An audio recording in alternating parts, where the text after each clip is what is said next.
Hello dear learners, welcome to my channel English with Chhagan Arora. तो learners, आज हम जिस टॉपिक पर वीडियो बनाने जा रहे हैं वो है व्हाट इज पॉपुलर लिटरेचर।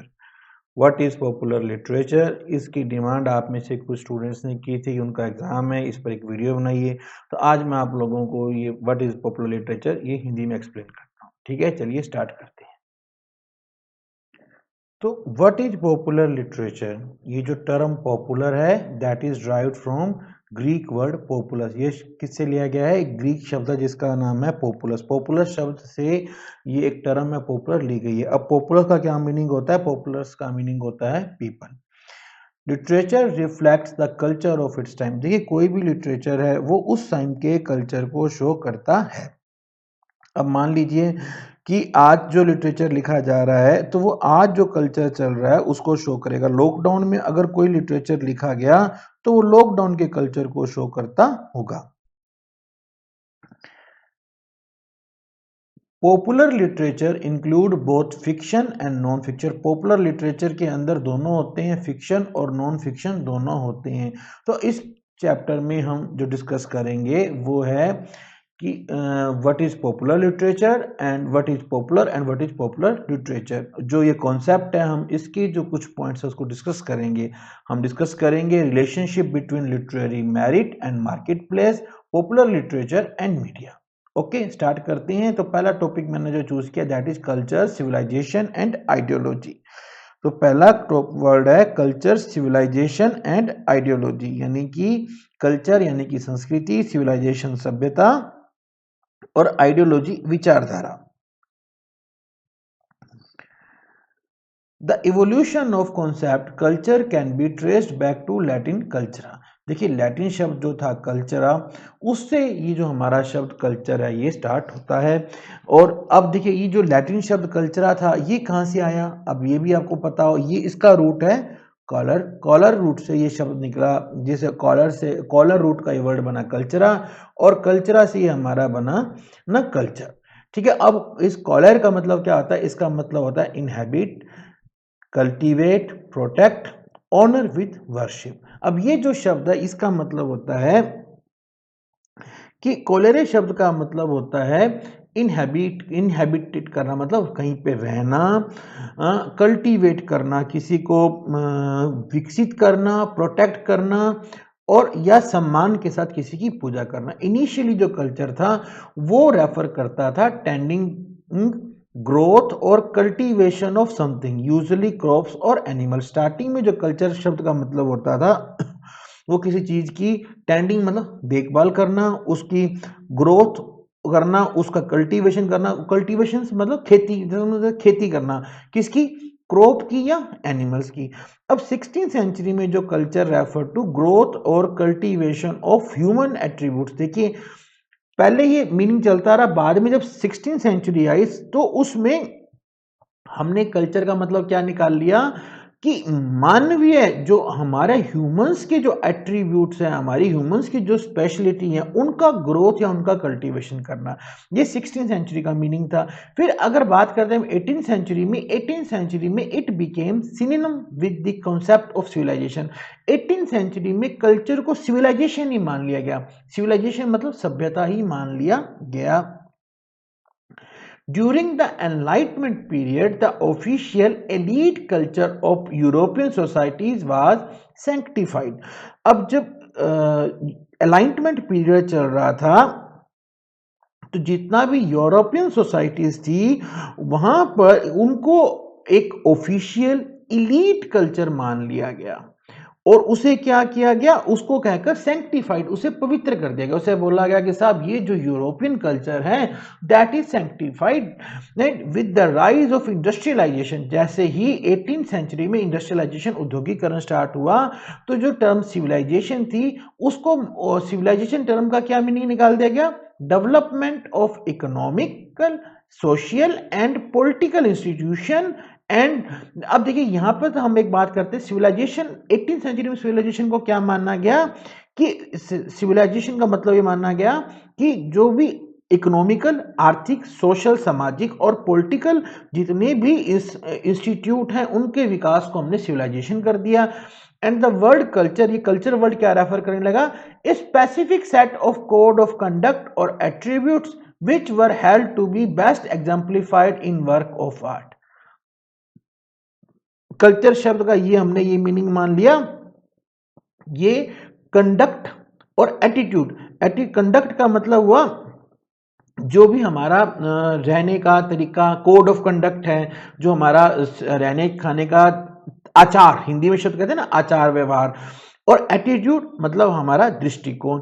वो कहता है कि जो जो जो कुछ भी आर्ट के अंदर दिखाया जा रहा था, जैसे कि अब आप इसको एग्जांपल ले लीजिए, just for the sake of understanding हम ये मान लीजिए कि अगर मूवीज में ये दिखाया, वहां पे उस टाइम नॉवल चलते थे, नॉवेल्स में ये दिखाया जा रहा है कि सर लेडीज को ऐसा बिहेव करना चाहिए या एक यूरोपियन ऐसा बिहेव करेगा, तो वो जो है उसे हमने कल्चर मान लिया।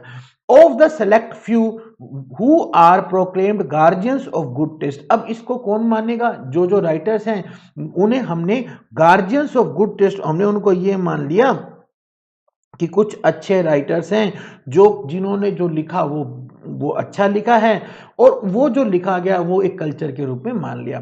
फिर 19वीं सेंचुरी आई, 19वीं सेंचुरी में कल्चर का मीनिंग थोड़ा बड़ा हो गया और इसे अब ये सिविलाइजेशन से अलग हो गया। 16वीं सेंचुरी के अंदर कल्चर जो था वो ग्रोथ और सिविलाइजेशन ऑफ ह्यूमैनिटी एट्रीब्यूट था। 18वीं सेंचुरी में सिविलाइजेशन का सिनोनिम बन गया और 19वीं सेंचुरी में कल्चर सिविलाइजेशन से अलग हो गया। एक बहुत ही फेमस वर्क है कल्चर एंड अनार्की, जो कि 1869 में मैथ्यू आर्नोल्ड ने लिखा था। इसमें मैथ्यू आर्नोल्ड ने ये कहा था, उसने रियल कल्चर शब्द की बात की तो उसने कहा था real culture as the best that had been taught and set in the world. वास्तविक कल्चर जो है वो सबसे बढ़िया है, और वो क्या है कि जो संसार दुनिया में वर्ल्ड में जो भी सोचा गया और जो भी कहा गया वो बेस्ट है। फिर 19वीं सेंचुरी में कल्चर का मीनिंग प्लूरल में ले लिया गया, इसमें एक शब्द जोड़ दिया गया फोक और पीजेंट कल्चर। अब ये फोक और पीजेंट कल्चर क्या है फोक मतलब, तब देखिए वहां पे क्या होता था, दो ही तरह के लोग होते थे, या तो आप कोई एलीट क्लास होंगे या फिर आप नॉर्मल पीजेंट किसान होंगे। तो फोक का मतलब किसान से है, ए से पीजेंट किसान होता है, तो इसमें एक टर्म आ गई folk culture. Thus the term culture, अब कल्चर का मतलब कल्चर का मीनिंग दो मीनिंग बन गए, एक तो था कुछ सिलेक्टेड फ्लू एलीट क्लास, और बाकी लोग जो थे वो थे पीजेंट्री क्लास। दो तरह के कल्चर बन गए, एक तो जो था वो एलीट क्लास था और दूसरा पीजेंट्री क्लास था। अब एकेडमिक अगर हम बात करते हैं तो कल्चर वर्ड जो है that stand for artistic pursuit. देखिए अगर हम पढ़ाई लिखाई वाले लोगों की तरफ से बात करते हैं, एकेडमिक क्वार्टर वही हुआ, तो इसमें जो भी आर्टिस्टिक परसुएट हुए, जितना भी आर्ट में वर्क हुआ, उसमें उसे एक that is consider to be certain value standard, उसे एक वैल्यू स्टैंडर्ड के रूप में माना गया। Other form of activity such as entertainment, बाकी जो भी एक्टिविटी थी इंटरटेनमेंट, रिक्रिएशन और लेजर, ये जो है इसे मास कल्चर कहा गया। एक तो आर्टिस्टिक बन गया, एक अब देखिए वहां पे फिर से दो बातें, एक तो हुआ फोक कल्चर और एलिट कल्चर, एक हुआ आर्टिस्टिक कल्चर और मास कल्चर। मास कल्चर में आर्टिस्टिक कल्चर वही कुछ पढ़े लिखे लोग जो लिखते होंगे, जो पढ़ते होंगे, और मास कल्चर जो कि एंटरटेनमेंट, रिक्रिएशन और लेजर के अंदर आया। अब रेमंड विलियम्स एक बहुत फेमस क्रिटिक है, रेमंड विलियम्स ने कहा था कि culture is one of the 2 और 3 most complicated words in English language. English language के 2 या 3 सबसे ज्यादा डिफिकल्ट टिपिकल वर्ड्स में एक है कल्चर। हम ये कह सकते हैं कि टर्म कल्चर जो है that is refer to all of those activities और प्रैक्टिस विच प्रोड्यूस सेंस और मीनिंग। जो भी हम एक्टिविटी से प्रैक्टिस करते हैं जिसका कुछ सेंस या मीनिंग होता है वो कल्चर है। इसके अंदर जितने भी कस्टम हैं, हमारे रीति रिवाज है, जितने भी हमारे रिचुअल हैं, जो कि हमारी सोशल रिलेशनशिप को, day to day social relationship को गवर्न करते हैं, रेगुलेट करते हैं, और जितना भी टेक्स्ट है, जो चाहे वो लिटरेरी टेक्स्ट हो, चाहे वो म्यूजिकल टेक्स्ट हो, चाहे वो ऑडियो विजुअल हो, जिनके थ्रू सोशल या नेचुरल वर्ल्ड को हम रिप्रेजेंट करते हैं, सिग्निफाइड करते हैं, उसके अंदर हमने कल्चर को ऐड कर। देखिए अब रेमंड विलियम्स ने कल्चर की एक बहुत ही वास्ट डेफिनेशन दे दी, जिसके अंदर एक तो उसने ये कह दिया कि सर जितनी भी हमारी एक्टिविटीज हैं जिनका कोई मीनिंग है वो हमारा कल्चर है, जो जितने भी हमारे कस्टम हैं, हमारे रीति रिवाज हैं, वो सब हमारा मीनिंग है, क्योंकि वो जो रीति रिवाज है वो हमारे सोशल रिलेशनशिप को को रेगुलेट करते हैं। अगर कोई हमारा एक रीति रिवाज है कि हमें मंदिर में जाना है, ये हमारा एक कस्टम है, हमारा एक रिचुअल है, तो सर ये हमारी कल्चर है। इसके अलावा जितना भी टेक्स्ट है, आर्टिस्टिक को भी इसने ऐड कर लिया और मास कल्चर को भी इसने ऐड कर दिया। अब ये तो बात हुई कल्चर की। अब हम बात करते हैं what is popular culture. Popular culture में के कुछ खास एक्सपोनेंट हैं, जिनमें से एक है Ray B Browne, Marshall Fishwick, Bruce Ludke, John कैवलिटी,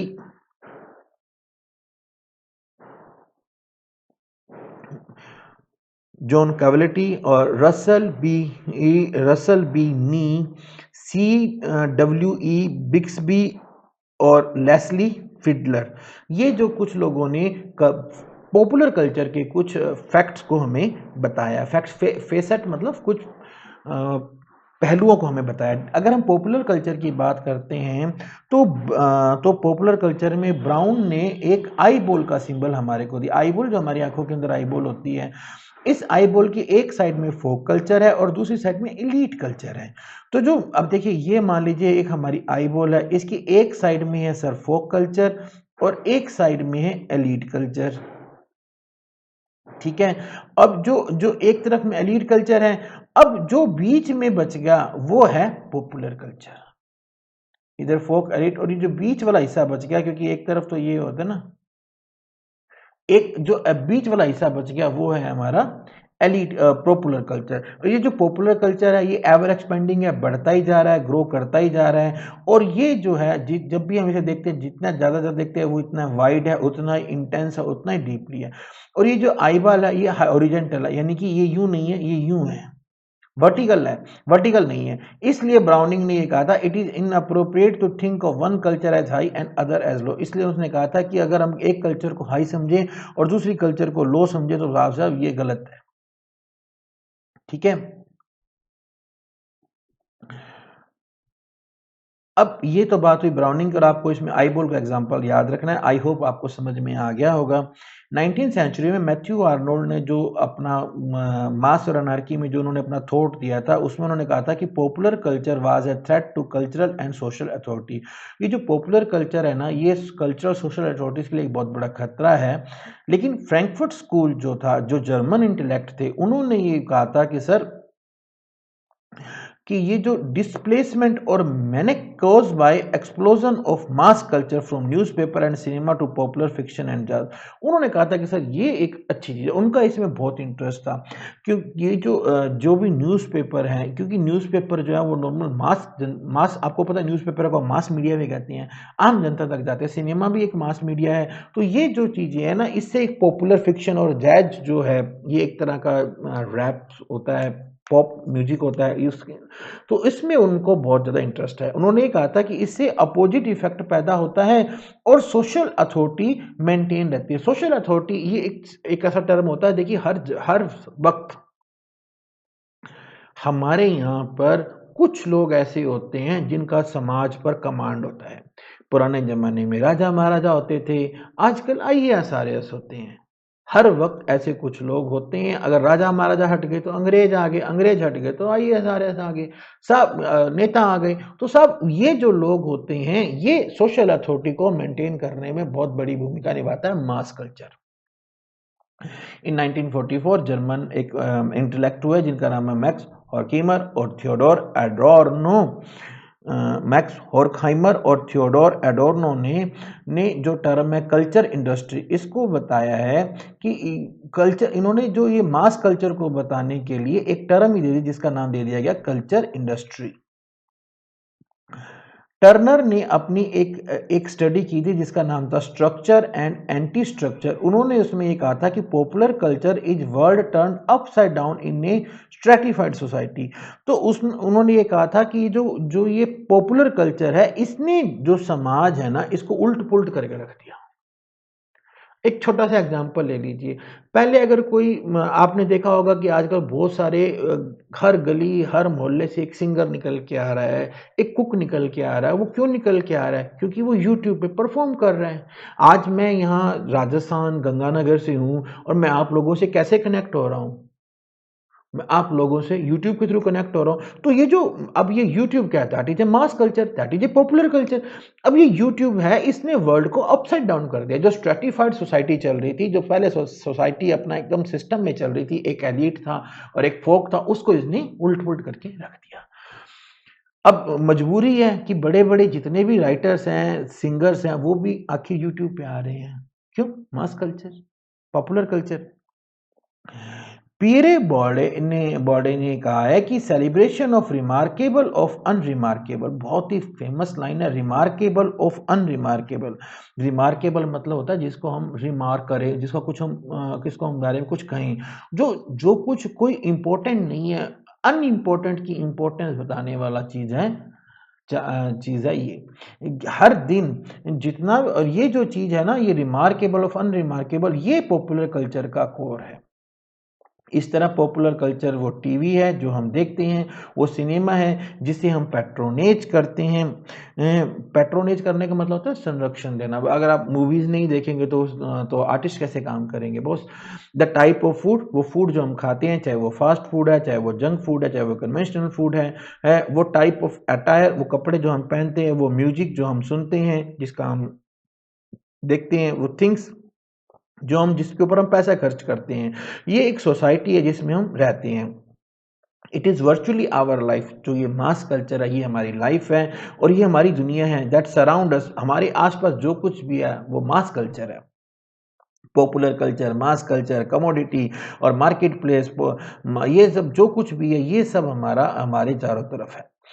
ठीक है, ये सब हमारा पॉपुलर कल्चर है। पॉपुलर कल्चर को हम मास कल्चर भी कह सकते हैं। जैसे मैंने आपको ऊपर बताया कि सर पॉपुलर कल्चर है वो मास कल्चर। आजकल आप देखो, अगर किसी मूवी में किसी हीरो ने कोई पर्टिकुलर ड्रेस पहनी है या किसी हीरोइन ने कोई पर्टिकुलर हेयर स्टाइल यूज किया है, तो same on the same way that hair style is published, that look is throughout the media, उसको कितना पॉपुलराइज किया जाता है। Its quantitative dimension can be defined by looking at popularity of a commodity. जितने भी एक कोई सामान है मार्केट में, अब देखो मार्केट में अगर कोई नई चीज़ आती है, उसको कोई ऐड करता है, ऐड करेगा, वो क्या है? वो पॉपुलर कल्चर में जा रहा है, मास कल्चर में जा रहा है। पॉपुलर कल्चर जो है वो वाइडली फेवर किया जाता है। जो बहुत सारे लोग होते हैं, जो वो पॉपुलर क्या होगा जिसे बहुत सारे लोग लाइक करेंगे। ठीक है, तो अगर हम मार्केट को अगर हम एग्जामिन करते हैं, जैसे कि आप देख सकते हैं कौन कौन सी बुक्स मार्केट में बिक रही है, किस तरह के म्यूजिक एल्बम बिक रहे हैं, किस तरह के वीडियोज बिक रहे हैं, तब हम इसे आइडिया लगा सकते हैं कि what is popular culture, popular culture क्या है। स्क्रूटिनाइजिंग दी मार्केट, अगर आप मार्केट की ढंग से छानबीन करते हैं, research figure on audience preference, अगर हम जो जो भी ऑडियंस है, अब हम आप जाके मार्केट में पूछते हो कुछ लोगों से, हाँ भाई आजकल क्या चल रहा है, कैसा चल रहा है, तो उससे हमें एक आइडिया लग जाता है। अगर हम तरह तरह के डिफरेंट टीवी प्रोग्राम्स की अगर हम ऑडियंस पर एक प्रेफरेंस करें, आजकल जैसे आपने देखा होगा टेलीग्राम और व्हाट्सएप पर तरह तरह के पोल्स आ जाते हैं। वो पोल क्या है? वो एक तरह की स्क्रूटनाइजिंग है। तो हम उसे पॉपुलर कल्चर को अच्छी तरह से समझ सकते हैं। पॉपुलर कल्चर को हम मास कल्चर कहते हैं, उसे हम डिफाइन कर सकते हैं। जैसे कहा जाता है कि बहुत सारे जितने भी नए प्रोडक्ट होते हैं वो फेल हो जाते हैं। वो क्यों फेल हो जाते हैं? हालांकि वो बहुत ज़्यादा एक्सटेंसिव एडवर्टाइजमेंट करते हैं, लेकिन फिर भी वो फेल हो जाते हैं। बहुत सारी फिल्में जो हैं वो अपने प्रमोशनल कॉस्ट भी नहीं निकाल पाती हैं, और 80% ऑफ म्यूजिक और वीडियो एल्बम जो है वो हर साल रिलीज होता है, और उसमें पैसे डूब जाते हैं। वो क्यों होता है? क्योंकि वो जैसे मान लीजिए मूवी आती है, और वो मूवी जो है वो मूवी मास कल्चर, पॉपुलर कल्चर को अपनी तरफ अट्रैक्ट ही नहीं कर पाती। अगर आपकी मूवी में इतना दम ही नहीं है कि वो जनता को अट्रैक्ट कर सके, तो वो फेल हो जाएगी। इन द सेम वे, अगर मेरी वीडियो में दम नहीं होगा, अगर आपको मेरे यहाँ से कुछ अच्छा आउटपुट नहीं मिलेगा, तो आप हैंड टू हैंड स्विच कर लेंगे। Popular culture as residual category, residual मतलब बचा हुआ। अगर हम बात करते हैं popular culture as a residual category की, तो वो कहता है कि it is the culture which is left over after we have decided on what high culture is. अब जो हाई कल्चर है, हाई कल्चर के बाद से जो बचा हुआ है वो है पॉपुलर कल्चर। अभी एक छोटा सा एग्जांपल है, एप्पल के अंदर अभी उन्होंने, एप्पल वालों ने, मान लीजिए मैं ज़्यादा एप्पल यूज़ नहीं करता हूँ, वाइफ के पास है, तो उसमें 4 कैमरे हैं मान लीजिए, और ऑन द सेम वे, वो तो क्या हाई हाई लेवल का प्रोडक्ट है। On the same way MI या किसी और ओप्पो या जो भी है, उन्होंने कुछ अपने 4 कैमरे वाला फ़ोन निकाल दिया, तो वो क्या बन गया? वो बन गया मास कल्चर। क्यों बन गया? क्योंकि that is which we have decided what high culture, जो हाई कल्चर है उससे जो बच गया वो पॉपुलर कल्चर है, दैट इज रेजिडुअल, मतलब जो बच गया। रेजिडुअल का मतलब जैसे आप चाय बनाते हैं, जो वो बच जाती है ना, वो दैट इज सीड में जो बच जाती है, वो रेजिडुअल कल्चर होता है। According to this definition, popular culture के अंदर कल्चरल टेक्स्ट और प्रैक्टिस आती हैं जो कि रिक्वायर्ड स्टैंडर्ड से मिल नहीं पाती हैं। और अगर मतलब जो हाई कल्चर है उसका स्टैंडर्ड हाई होगा, नेम ही क्या हाई कल्चर का स्टैंडर्ड हाई होगा। अगर हाई कल्चर से जो चीज़ नहीं मिल पाती है वो आ जाती है पॉपुलर कल्चर, क्योंकि पॉपुलर कल्चर का कारण क्या है? वो जनता के पास में है। हाँ, आपको पता है एलीट क्लास या हाई क्लास जो होंगे एप्पल सब परचेज नहीं कर सकते हैं। Elite class, high class, higher लोग होंगे, और नॉर्मल जो लोग हैं वो पॉपुलर कल्चर में आ जाएंगे। इस तरह से पॉपुलर कल्चर जो है वो हायर कल्चर से, हाई कल्चर से इंफीरियर होता है। और ये इस बात को आप ऐसे भी देख सकते हैं कि पॉपुलर कल्चर में जो है वो मास प्रोड्यूस्ड कमर्शियल कल्चर होता है। मास प्रोड्यूस मतलब आम जनता के लिए। अब हाई एंड जो है वो सब लोगों के लिए नहीं होता है, जबकि हाई कल्चर जो होता है वो एक इंडिविजुअल एक्ट ऑफ क्रिएशन होता है। एक और एग्जांपल से समझ लीजिए, मैंने एक वीडियो में देखा था कि जो रॉयल्स रॉयस है उसकी जितनी भी इंटीरियर है उसको हर पर्सन पर्सनली अपने हाथ से बनाता है। जबकि अगर आपको पता है कि आप सिंपल कोई होंडा गाड़ी ले लीजिए, कोई भी नॉर्मल गाड़ी ले लीजिए, तो वो क्या होता है, वो मास प्रोड्यूस होती हैं। जबकि रोल्स रॉयस जो है वो इंडिविजुअल क्रिएशन होता है। तो क्योंकि वो एक हाई एंड प्रोडक्ट है इसलिए वो इंडिविजुअल क्रिएशन होता है। इसलिए हाई कल्चर जो है उसके अंदर एक मोरल और एस्थेटिक रिस्पॉन्स होता है, जबकि पॉपुलर कल्चर में एक कर्सरी ग्लांस होता है मतलब आप देखिए उनको देखकर आपको एक फील होता है कि हाँ यार, व्हाट ए गाड़ी, व्हाट ए लुक। जबकि ये पॉपुलर कल्चर में आपको ऐसा कुछ भी नहीं मिलेगा। Popular culture and idea of hegemony, ठीक है। एक इटालियन मार्क्सिस्ट हुए थे जिनका नाम था अंटोनियो ग्रामस्की। अंटोनियो ग्रामस्की जो थे उन्होंने एक टर्म दी थी हेजमनी। हेजमनी टर्म का मतलब ये था, अब देखिए हेजमनी का मतलब ये होता है वैसे कि हिंदी में अगर हम इसे बात करें तो अपने अपनी पावर दिखाने वाला हेजमनी। इसमें कहता है जो डोमिनेंट ग्रुप होते हैं, डोमिनेंट ग्रुप मतलब जो जिन ग्रुप्स की समाज में चलती है, dominant groups of in society seek to win the consent of subordinate group in society through a process of intellectual and moral leadership. अगर मान लीजिए समाज में कोई डोमिनेंट ग्रुप है, वो समाज के बाकी उनके अंडर में जितने भी ग्रुप्स हैं उनकी उनकी कंसेंट, उनकी यस लेने की कोशिश करता है। किस तरीके से? अपनी इंटेलेक्चुअल और मोरल लीडरशिप के थ्रू लेने की कोशिश करता है। मान लीजिए एक एक एक रूम है जिसमें 5 मेंबर हैं, तो इनमें से जो पर्सन लीडर बनना चाहता है वो दिखाएगा कि बॉस मैं आप लोगों से ज़्यादा इंटेलिजेंट हूँ, ज़्यादा मेरे अंदर, या मैं ज़्यादा मोरल हूँ, या मैं ज़्यादा रिलीजियस हूँ। तो इस तरीके से वो वो चाहता है कि अब आप लोग मेरे को अपना लीडर बना लीजिए। वो कैसे बनाएगा? वो इस तरीके से बनाएगा। अगर हम बात करते हैं नियो ग्राम्स्कियन हेजमनी थ्योरी की, अब ये तो पुराना एंटोनियो ग्राम्सी ने कहा था। इसके बाद में एक नया उन्होंने जो न्यू ग्राम्सियन थ्योरी आई उसमें बोला कि पॉपुलर कल्चर जो है that is a site of struggle between resistance of subordinate group. जो अच्छा, अब मान लीजिए कि एक रूम है जिसके अंदर 4 लोग हैं, उन 4 लोगों में से एक जना लीडर बनना चाहता है, तो बाकी 3 लोग हैं वो उसका विरोध भी करेंगे, और वो उसका जो रेजिस्टेंस करेंगे, उसका विरोध करेंगे। And the forces of incorporation of the dominant group in society, तो और वो लोग उसका विरोध करेंगे, और साथ में जो जैसे मान लीजिए एक एग्जांपल से समझिए इस बात को आप। मान लीजिए कि एक रूम है जिसके अंदर ये ए पर्सन है, ये लीडर बनना चाहता है, और यहाँ पे बाकी लोग जो हैं ये लीडर बनना चाहता है, और यहाँ पे एक बी है जो लीडर बनना चाहता है। अब होगा ये कि जब एंटोनियो ग्राम्सी ने ये कहा था कि सर जो ए लीडर बनेगा वो इन सबको ये कहेगा कि बॉस मैं आप लोगों से ज़्यादा इंटेलिजेंट हूँ, ज़्यादा इंटेलेक्चुअल हूँ, ज़्यादा मोरल हूँ, तो आप मुझे लीडर बनाइए। लेकिन न्यो ग्राम्सियन हेजमनी थ्योरी में ये कहा गया कि सर जो जब ये ए लीडर बनने लगता है तो ये बाकी लोग उसका विरोध करते हैं, और उस वक्त ए की हेल्प बाकी जो डोमिनेंट लोग हैं वो करते हैं, यानी कि ए की हेल्प कौन करता है? बी करता है। इस बात को आप यूं समझ सकते हैं 1857 की जो हमारी स्वतंत्रता संग्राम हुआ था उसमें अंग्रेजों की मदद हमारे इंडियन राजा ने ही की थी। ठीक है, इसलिए according to this theory popular culture जो है वो इम्पोज नहीं होता है, उसको आपको आपके ऊपर थोपा नहीं जाता है, ना ही ये वो कल्चर होता है जो कि लोगों के कल्चर से निकला होता है। ये तो एक एक्सचेंज और नेगोशिएशन का टेरिन होता है। मतलब यहाँ तो ना तो आप लोग जो अब इन सब के बीच में से जो पॉपुलर कल्चर निकलेगा वो डायरेक्ट वो इन लोगों का विरोध नहीं कर रहा होगा, ये तो एक ऐसा सिस्टम होएगा जिसमें कहीं पर विरोध हो रहा होगा और कहीं पर इनकॉर्पोरेशन हो रहा होगा। जैसे इंडिया में हुआ था कि कुछ लोग तो अंग्रेजों की फेवर ले रहे थे और कुछ लोग अंग्रेजों का विरोध कर रहे थे। ये एक आइडियोलॉजिकल स्ट्रगल बन जाती है जिसमें जो कि किसमें डोमिनेंट और सब ऑर्डिनेट कल्चर के अंदर एक आइडियोलॉजिकल स्ट्रगल बन जाती है। पॉपुलर कल्चर को हम मॉडर्न मेजोरिटी कल्चर भी कहते हैं या प्रोटेस्ट कल्चर भी कहते हैं, एक जो कि लिटरेचर में काउंटर ट्रेडिशन है। इसे हम पैरा या सब लिटरेचर भी कहते हैं, लो ब्रो भी कहते हैं। देखिए हाई ब्रो कल्चर मतलब हायर एलिट क्लास का, lowbrow culture mass culture का, और या public enterprises as oppose to private enterprises, या vulgar as to avant garde. तो इस तरीके से हम इसको पॉपुलर कल्चर को कहते हैं। लेकिन पॉपुलर कल्चर को जो है वो भी एक लेजिटमेट है, हालांकि उसको थोड़ा सा विरोध किया जाता है और इसे ज़्यादातर सीरियस स्टडी डिस्कशन में नहीं लिया जाता है। जैसे अगर हम कभी भी कहीं बात करते हैं तो हम पर्टिकुलर बुक्स की बात करते हैं, हम कभी भी आपको पता होगा न्यूज़पेपर की कोटेशंस को कभी भी कोर्ट वगैरह में माना नहीं जाता है, क्योंकि वो जो है वो सीरियस स्टडीज के लिए नहीं होती है।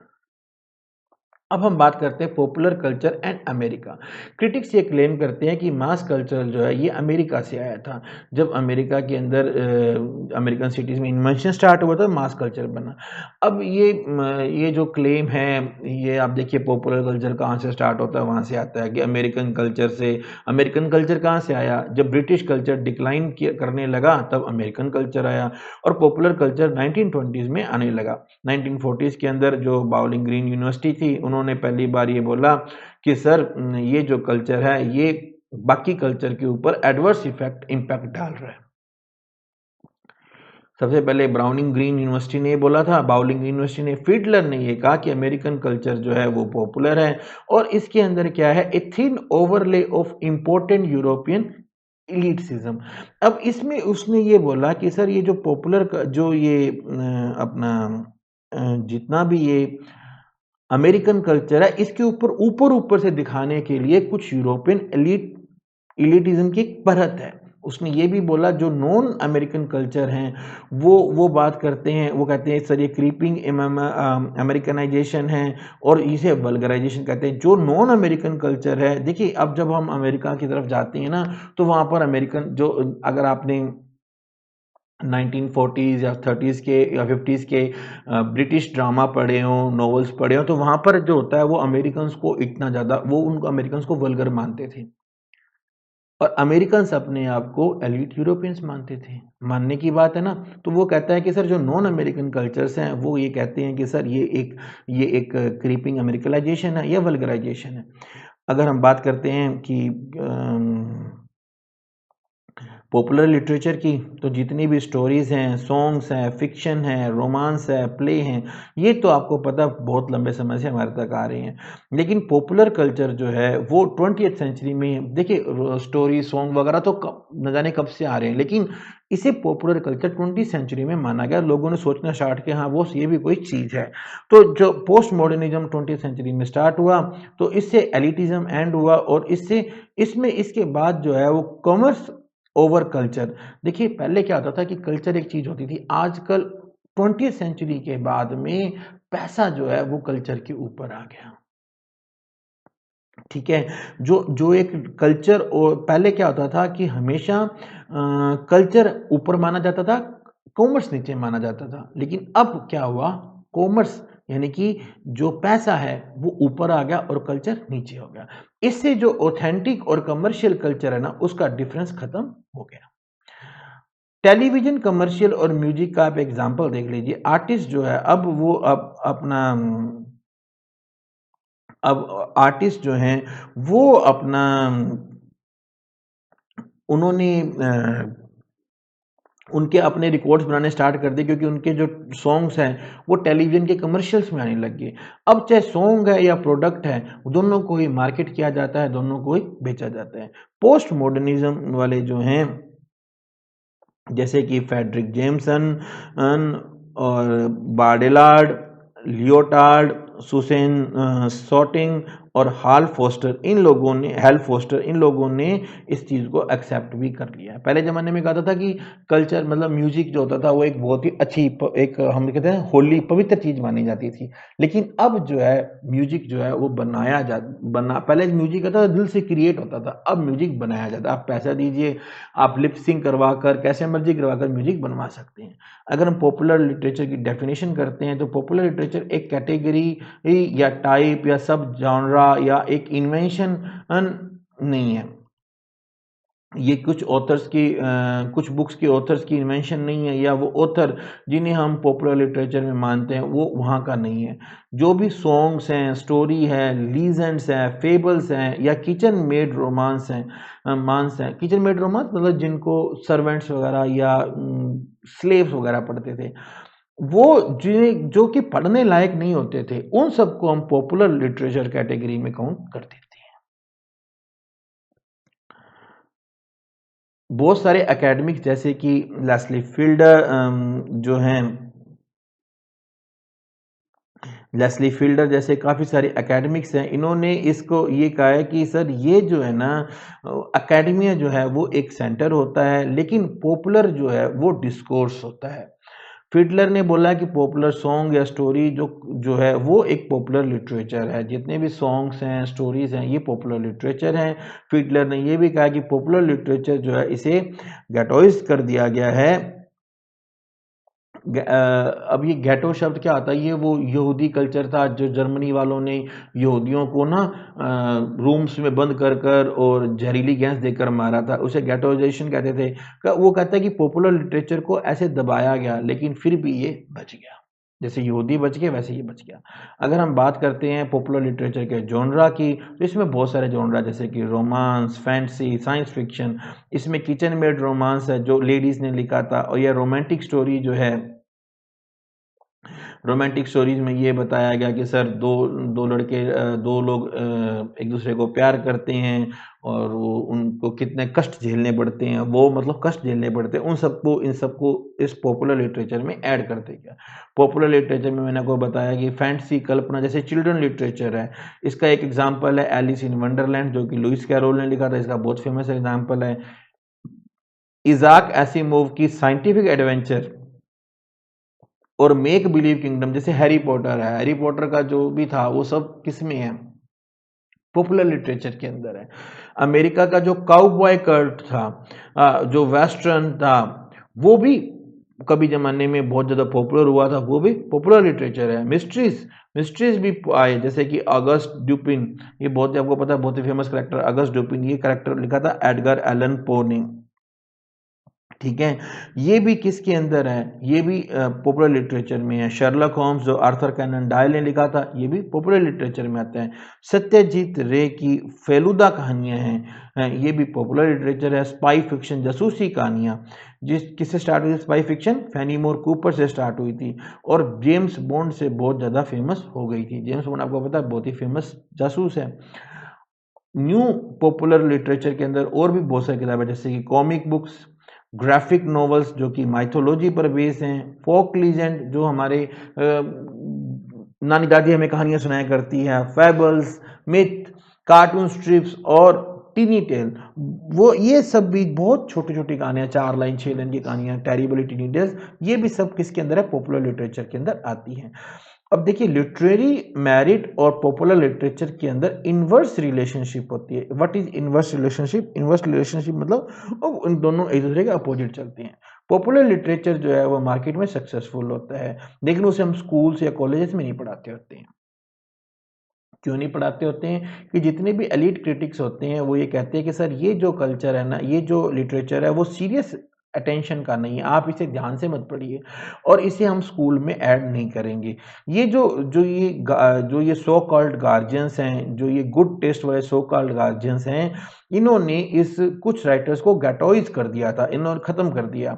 अब देखिए, मान लीजिए कि आपने कोई स्टोरी लिखी, अब अगाथा क्रिस्टी, इसकी कितनी अच्छी स्टोरीज है और अपने इंडिया में वो डीयू वगैरह में ऐड भी है सिलेबस के अंदर, लेकिन इन लोगों ने उसे पढ़ते ही कह दिया कि बॉस ये तो बेकार है, उन्होंने उसको एंड टू एंड खत्म करवा दिया। लाइब्रेरियन जो है उन्होंने भी इसको घटोस्टेक कर दिया, मतलब उन्होंने भी काफी सर, जैसे पहले जमाने में कहता था कि लाइब्रेरियंस ज्यादातर बुक्स कौन खरीदते थे? लाइब्रेरी वाले खरीदते थे। तो लाइब्रेरी वाले कहते थे कि सर हम इन बुक्स को नहीं लेंगे। अगर वो इन बुक्स को लेते तो ये बुक्स और ज़्यादा पॉपुलर होती, इनकी सेल और ज़्यादा होती, लेकिन उन्होंने इन बुक्स को लेने से मना कर दिया। उन्होंने इसे जुवेनिल कहा, ये कहते हैं बच्चों के लिए हैं, टीनेज के लिए हैं और ये पोर्नोग्राफी वाली हैं। इस तरह की बुक्स को कोई प्राइज़ भी नहीं मिलता, कभी किसी बुक को बुकर प्राइज़ वगैरह मिला ही नहीं। फिडलर ने कहा ये एक अनटचेबल कैटेगरी, इसे हम टच नहीं करेंगे। इसलिए आज भी वो लोग ये मानते हैं कि आज जो है वो पॉप जो है और एलीट से दोनों में जो जो बॉर्डर है वो मर्ज हो रहा है। आजकल ऐसी छोटी-छोटी ऐसी नॉवेल्स के ऊपर, स्टोरीज पर मूवीज भी बन रही हैं। मेरे को एग्जांपल याद है चेतन भगत का। चेतन भगत जो है उसकी जो बुक 2-3 वर्क है उनके ऊपर मूवीज बनी है। इट मीन्स क्या हो रहा है कि धीरे-धीरे जो ये कल्चर है, पॉपुलर कल्चर है, वो एलीट कल्चर में कन्वर्ट होता जा रहा है। मीडिया का इसमें एक बहुत बड़ा रोल है। अब अगर हम बात करते हैं लिटरेचर और मीडिया की, तो लास्ट 2 डेकेड्स के अंदर लिटरेचर और cinema, stage, television, comic books, इन सब में जो है एक एक शिफ्ट, एक चेंज आने लगा है। अब धीरे-धीरे सिनेमा वगैरह भी बुक्स, क्योंकि सिनेमा किस पे आ रहा है? बुक्स से आ रहा है, या मूवीज़ देखकर बुक्स लिखी जा रही है, बुक्स देखकर मूवीज़ लिखी जा रही हैं, मूवीज़ देखकर आपका कुछ थिएटर में, कुछ जैसे अब क्या होता है, जैसे अमेरिका में आता है अमेरिकन आइडल, इंडिया में आ रहा है इंडियन आइडल। तो ये सब कहाँ से हो रहा है? इससे क्या होता है, एक पैराडिगम स्टार्ट हो गया, एक पैटर्न स्टार्ट हो गया है। अब जो मास पब्लिक कल्चर है, अब वो एक प्रोपोगंडा प्रोपोगंडा मतलब अब जैसे मूवीज़ में ये दिखाया जाए कि सिगरेट पीना, जैसे पुरानी ऐड में आता था कि सिगरेट पीना, सिगरेट अगर आपको टेंशन है आप सिगरेट पीजिए, तो ये एक प्रोपोगंडा है। इस तरह का प्रोपोगंडा भी आ रहा है। अब ये प्रोपोगंडा किस में आ रहा है? ये सेलुलॉइड और सिनेमा में भी आ रहा है। तो इससे क्या है, हमारे सामने, ऑडियंस के सामने एक नैरेटिव टेक्स्ट क्रिएट हो गया है। 50% जो मूवीज़ हैं वो पॉपुलर लिटरेचर पर बेस होती है। इयान फ्लेमिंग का जो जेम्स बॉन्ड सीरीज़ है, देखिए जेम्स बॉन्ड की तो सारी कितनी स्टोरीज़ में उस पर मूवीज़ बन चुकी हैं, और लिखा किसने था? इयान फ्लेमिंग ने। अगाथा क्रिस्टी जो है उसने भी ये अपना एक बहुत ही फेमस, उन्होंने एक बहुत ही फेमस कैरेक्टर क्रिएट किया था, जैसे कि आपका हरक्यूल पायरोट। ये जो हरक्यूल पॉयरोट है, ये एक बहुत ही फेमस, जैसे जेम्स बॉन्ड कैरेक्टर से हरक्यूल पॉयरोट फेमस है। तो ये सब जो है इसमें उन्होंने जो एक इस कैरेक्टर के अगेंस्ट जो उन्होंने एक बहुत ही शानदार टेक्स्ट लिखा और उस टेक्स्ट के ऊपर मूवीज बनने लगी। तो धीरे धीरे क्या हुआ कि popular culture that is converting into mass culture and mass culture is converting into popular culture. Now the gap between popular culture and mass culture, we can consider that now that gap is not widening, it is narrowing. वो जो gap है वो कम होता जा रहा है। जब literature जो है वो और तरीके के पॉपुलर कल्चर जाता है, जैसे कि देखिए अगर लिटर मूवी बन रही है, सोप ओपेरा, ये सोप ओपेरा मतलब जो डेली आते हैं ना, जो इंडियन सास बहु सीरियल, वो डेली उनकी चलती रहती है, जैसे तारक मेहता वगैरह, और कॉमिक बुक्स वगैरह आती जा रही हैं। तो धीरे धीरे क्या होता है, और भी कई तरीके के उनमें नए नए जॉनरा डेवलप हो रहे हैं, इन्वेंशन होती जा रही है। अब इसके अंदर क्या, जैसे जैसे आता है वैसे वैसे उसके अंदर कभी वायलेंस आता है, कभी सेक्स आता है, और भी बहुत सारी चीजें। अब क्योंकि आपको पता है स्टोरी को लंबा खींचना, तो कुछ ना कुछ नया ऐड करते ही जाते हैं। आज अगर हम बात करते हैं पॉपुलर लिटरेचर टुडे की, तो आज लिटरेचर जो है, जो भी लिटरेट पढ़ी लिखी जनता है वो पॉपुलर लिटरेचर को देखती है। आज जैसे मैंने एग्जांपल दिया चेतन भगत जो उसे कैंपस नॉवल का क्रिएटर माना जाता है, इसने यंगस्टर की नब्ज पकड़ रखी है और उसने उनको ऐसा नरेट दिया, उसने ऐसी स्टोरीज लिखी हैं जिनमें जो हीरो है वो या हीरोइन है वो कैंपस में किसी यूनिवर्सिटी कॉलेज वगैरह में पढ़ते हैं और वहाँ पे वो कैसे रहते हैं, पढ़ते हैं। सुरेंद्र मोहन पाठक बहुत ही फेमस राइटर है, आप अपने फादर से पूछ सकते हैं, बहुत ही फेमस राइटर है, और ये हिंदी के राइटर है सुरेंद्र मोहन पाठक। इनका एक आता था इनका एक सुरेंद्र मोहन पाठक, ये जासूसी नाटक लिखते थे। आजकल इन्हें ट्रैश कचरा नहीं माना जाता है। अब लोग इनके ऊपर कुछ हालांकि सुरेंद्र मोहन पाठक जो है वो मेरे अकॉर्डिंगली तो लिटरेरी या एकेडमिक कॉन्फ्रेंस में इन पर जिक्र होता है, लेकिन यूनिवर्सिटी के करिकुलम में भी ये ऐड हुए हैं। ठीक है, और इसी तरीका से अगर हम बात करते हैं, ये जो है द डॉइन ऑफ चिकलिट, अद्वैता कला और भी उनके जो बहुत सारे पैटर्न हैं वो उनको भी आज एलीट कॉरिडोर में ऐड कर लिया गया। मतलब अब जो है जैसे सुरेंद्र मोहन पाठक, चेतन भगत, अद्वैत काला और इसी तरह के लोग जो है धीरे धीरे क्या है वो भी धीरे धीरे यूनिवर्सिटी के करिकुलम में ऐड हो रहे हैं। अब अकेडमी जो भी गार्जियन थे वो उनका विरोध नहीं कर रहे हैं। ठीक है, हालांकि या तो ऐड होने लग गए हैं और या ऐड हो रहे हैं।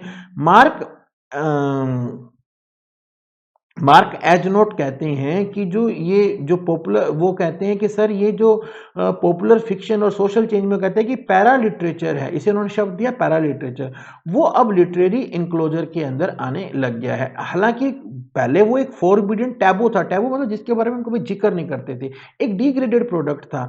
लेकिन अब जो है वो धीरे धीरे वो जो है वो भी अकेडमी में ऐड होने लग गया है। फ्लैश फिक्शन भी एक नया टाइप का फिक्शन स्टार्ट हुआ है। अर्नेस्ट हेमिंगवे की बुक थी वर्ता for sale, baby shoes never worn. ये एक ऐसी स्टोरी थी जिसके अंदर बहुत ही ज़्यादा एक डेप्थ थी, गहराई थी, एक ग्रेविटी थी और बहुत ही कम एक्सप्रेशन थे। आज जो फ्लैश फिक्शन है वो हमारे को एक यूनिक रीडिंग एक्सपीरियंस देता है। यूएस ने फ्लैश फिक्शन बहुत काम किया है। वहाँ पर जो बहुत सारी स्मिथ मैगजीन है उनमें फ्लैश फिक्शन पब्लिश होता है। और इंडिया में भी टेरिबली टीनी टेल्स जो हैं वो सोशल मीडिया पर 2013 से पब्लिश होने लगी हैं, और जिसके अंदर एक मेन नाम आप देखोगे, याद रख लेना भैया, आपका अनुज गोसाला। ठीक है, अब अनुज गोसालिया जो है इन्होंने जो टेरिबल टाइनी टेल स्टार्ट की थी, और एक है मिराकी, 2016 में मिराकी ने स्टार्ट किया था। और इन्होंने ये एक मिराकी जो है ये एक तरह का ऐप है, और जिसमें क्या राइटर जो है फ्लैश फिक्शन में हमें बताते हैं, फ्लैश फिक्शन पे वो लिखते हैं और हम उनको पढ़ते हैं। जैसे आप अगर देखते होंगे ऐसे काफ़ी सारी ऐप आती हैं आजकल जिनसे आप स्टोरीज पढ़ते, वेब नॉवल वगैरह, वो आप देख सकते हैं। 21st सेंचुरी में इंडिया ने एक और तरह के रीडर देखे जो कि एक एम्बोल्डन सोशल क्लास से बिलोंग करते थे। ठीक है, और चेतन भगत की का वर्क है 5.7 और वन नाइट एट ए कॉल सेंटर और the 3 mistake of my life, ये बहुत ज़बरदस्त हिट रही है। और रोमांस और कैंपस कल्चर जो है ये ऐसे दो जॉनरा बन गए हैं जिससे लिटरेचर, इंडियन ऑडियंस को एक ऐसा लिटरेचर मिला जो पूरी, क्योंकि देखिए ये जो है इनकी जो लैंग्वेज है ना वो इतनी ज़्यादा हाई फाई टफ नहीं, आप बहुत ईजीली इसको पढ़ सकते हो, और वन सिटिंग में, मेरे जैसे लोग तो वन सिटिंग में ही एक एक नोवेल पढ़ लेते हैं। पोस्ट 2000 में जो नए इंजीनियर्स या मैनेजमेंट ग्रेजुएट ऑथर स्टार्ट हुए, जो लोग इंजीनियर बन के ऑथर बने या एमबीए करके ऑथर बने, ठीक है, और उन्होंने आगे कमर्शियल इंडियन फिक्शन की कमांड संभाली। अब इनमें एक नाम आता है हमारा दुर्जोय दत्ता का। ठीक है, ये जो एक ना केवल एक कमर्शियल ऑथर है बल्कि एक सोशल मीडिया पर्सन है, और 2000 के बाद में जो इंजीनियर्स की